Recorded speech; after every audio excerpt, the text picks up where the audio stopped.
The Lord here taking it down to half health. Here comes the Dawning Light, is taking the rest of them very low. Who goes down first? This might be a little bit of a problem for the Valley. Basic goes down second. Mobazane in a little bit of trouble here as they are trying to get away. Mobazane does take a left, is trying to get out of there with Shark being able to put on the pressure. Are they going to be able to get this? This is your chance for the red tree. Mobazane's still able to get it, and now Ackerman's going to have to disengage here. T in trouble. He's the last man standing for his team. How well many teams do on the Faramee, so that is going to be the main thing they need to play around. Now this time they've switched up the draft a little bit. They've brought in a lot of CC. They've brought in some nice burst damage with Yato on the save Xavier and some nice DPS damage from the Claude with Zia. So I like their draft. I like it a lot. The question is, can it go up against the Valley? Well, I do like what I do like about the Grok. What I do like about this mid right now is the clear potential from both Gals Cutie and Xavier on there, able to take down those minions quite quickly and will aid in them being able to rotate quickly.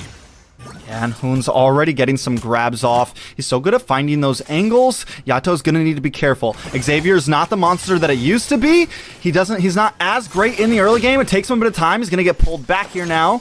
Down in the bottom lane, Shark also hovering with Basic once again. Yeah, and we do see Shark kind of come pressing in on here. Neither team really trying to back off here. Shark is going to go ahead and be pushed on a little bit as Hoon, careful with his distance, not wanting to show himself right now. But we now have 4 members down here potentially looking for a gank or looking to just have some security as they take the gold and move into the jungle.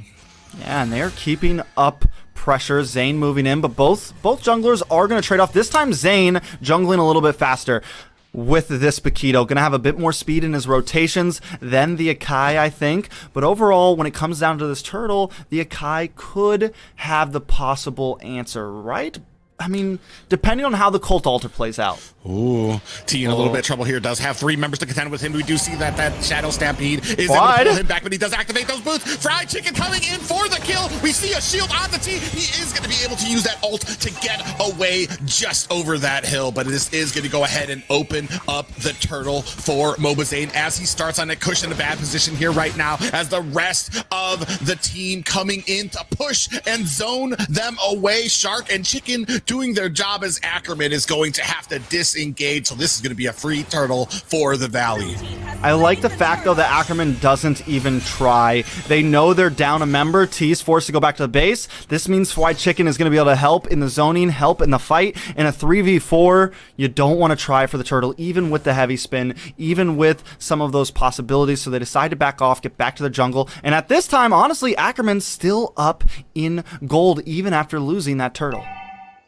Yeah, and this is, I think that's why they're so comfortable being able to let it go right now. They're clearing fast, they're rotating fast, they're keeping up the macro, but you do see right now the advantage starting to go over into the Ackerman as they are starting to go deeper and deeper into the jungle. We just saw Mobazane pick up that red buff from the Valley. Yeah, may have a bit of something happening, maybe not. I'm wondering, I think a lot of it's basic, like, you gotta be careful. I've said it before in the Clint. He can die a few times and still output heavy burst damage. And the only problem with the Clint right now is he doesn't have a whole lot of peel. Like, the Beatrix Shark's gonna have to make the choice. Do I play this as an engager and bring my team to the enemy, or do I stay back and protect basic? When it comes down to these big 5v5s, that's gonna be the choice that Shark makes, and Ackerman is gonna have to immediately respond and try to capitalize on what choice Shark decides on. Yeah, it's really interesting here how a lot of this vision, a lot of these ganks are being held at bay with how these guys are positioning. Hoon hiding in the bush. We do see a little bit of trouble here as T latching on with Kush to try to take out Zane. Here comes a dawning light, and down goes Mobazane. First kill of the day, or of the match, going over to the Ackerman, and Hoon goes down over at mid as well. Great start for the side of Ackerman. We do see Shark getting a little bit of trouble, does get stuck in that CC of Yato, but doesn't go down a little bit more tankier than the rest of his teammates.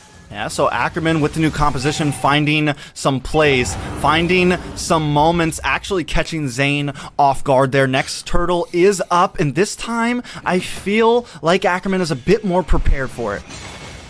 Yeah, a little bit more prepared, but Shark doing Shark things, already setting up the turtle. So it's in a bad position for ACKERMAN because it's on the side of the valley, which means they're going to have to contest with it. We do see that circling eagle coming on to Kush now. Shark in the background trying to zone them out, but Kush coming in here, I'm not sure. Here comes the Cold Ultra. Kush able to pick up that turtle there, but is the Cold Ultra going to be enough to save as ACKERMAN coming in with a heavy spin and that Shadow Stampede able to pull back Yato to secure a kill there. Kush doing his best to run away, but he has the entire team getting a little flanked here. Shark goes down, but that is answered very quickly by Gal's Cutie being taken out as well. Kush getting answered down as well too. Lord T is not at the health he needs to be able to protect this mid tower, but here comes Zia right now trying to get up his stacks right now. Is going to have to use that battle mirror image to get out of the way there, but these minions are not going to be enough of pressure on this mid tower as the Valley is going to go ahead and disengage.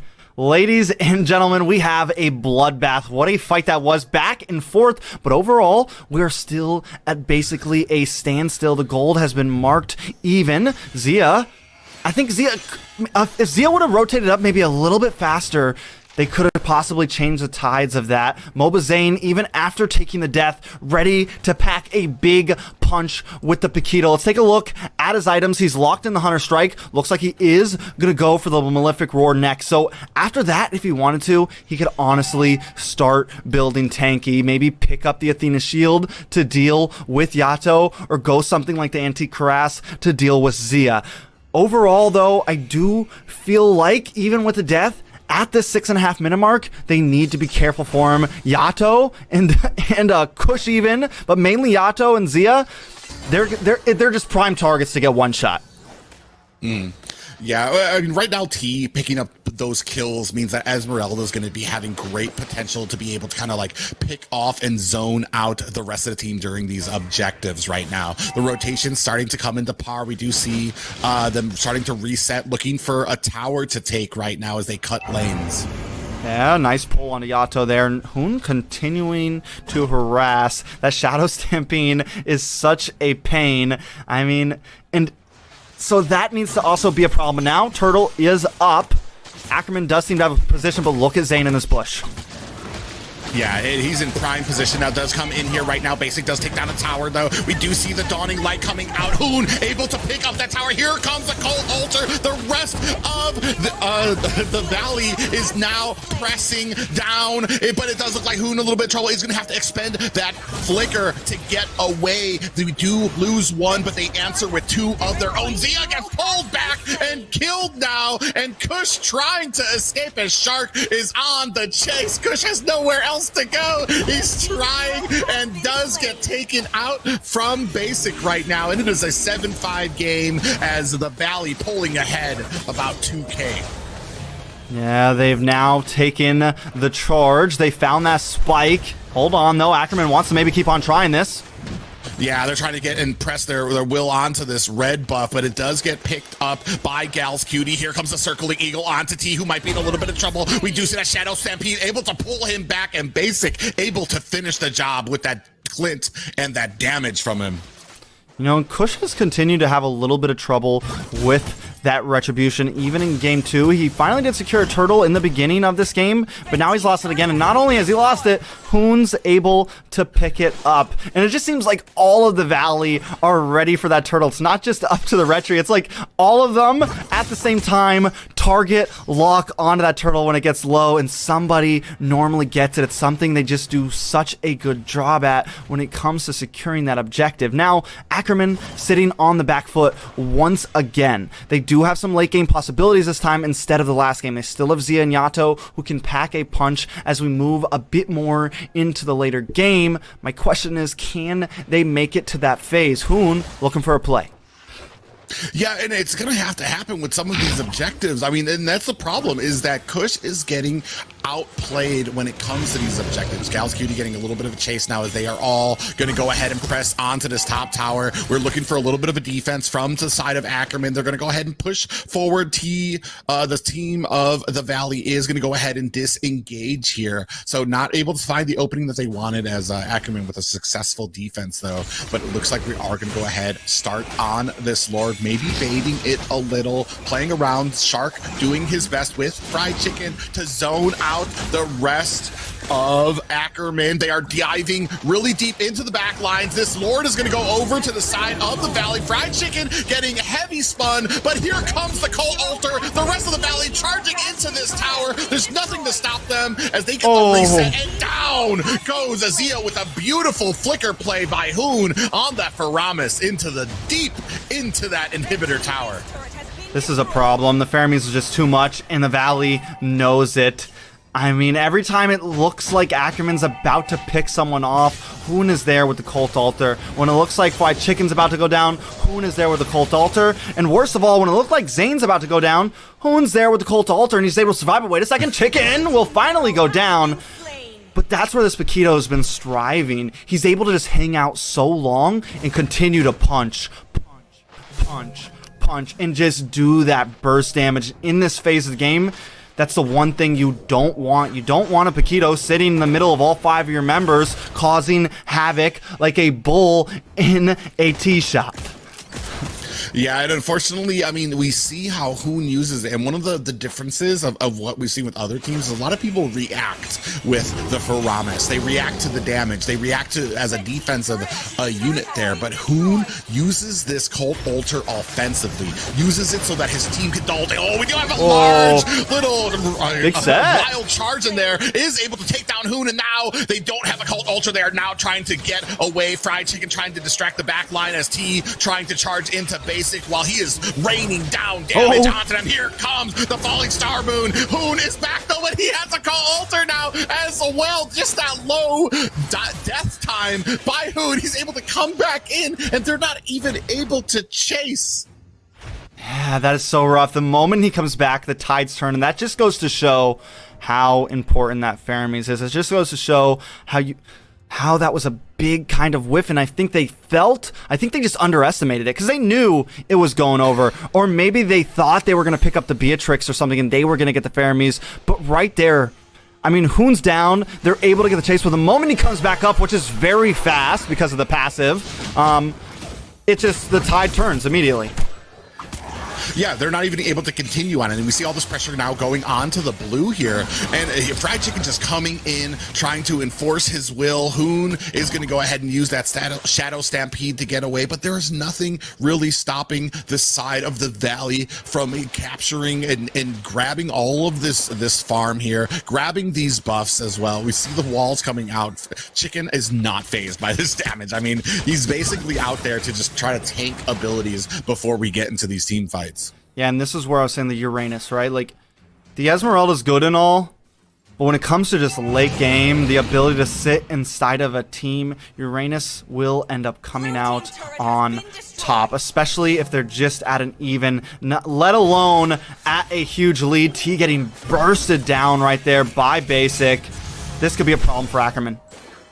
Yeah, they are trying to bait out this Lord, but I don't think they really have something that can really contend with it. But now we see that the Valley is sharpening their swords on the Lord here, taking it down to half health. Here comes the Dawning Light, is taking the rest of them very low. Who goes down first? This might be a little bit of a problem for the Valley. Basic goes down second. Mobazane in a little bit of trouble here as they are trying to get away. Mobazane does take a left, is trying to get out of there with Shark being able to put on the pressure. Are they going to be able to get this? This is your chance for the retry.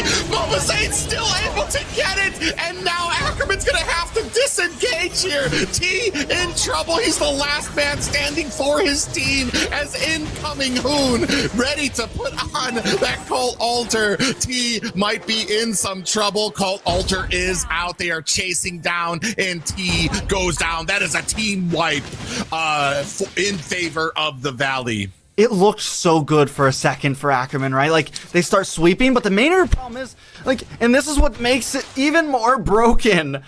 Like, you get Hoon off the map, But because of the passive, he's right back in the fray of things within seconds. It's just unfair at this point. It's just unfair. The moment you think you have a lead, they have another player back on the map within 3 seconds when the death counter should be, at 45, right? So it just makes it so, I mean, it's almost impossible for them to get a full advantage, right? I mean, you couldn't have played that any better. ACKERMAN able to bait them into the Lord, even when we were saying, what did they really have, right? Able to make a huge play, almost get a full team wipe, and still the Valley able to come back in that fight.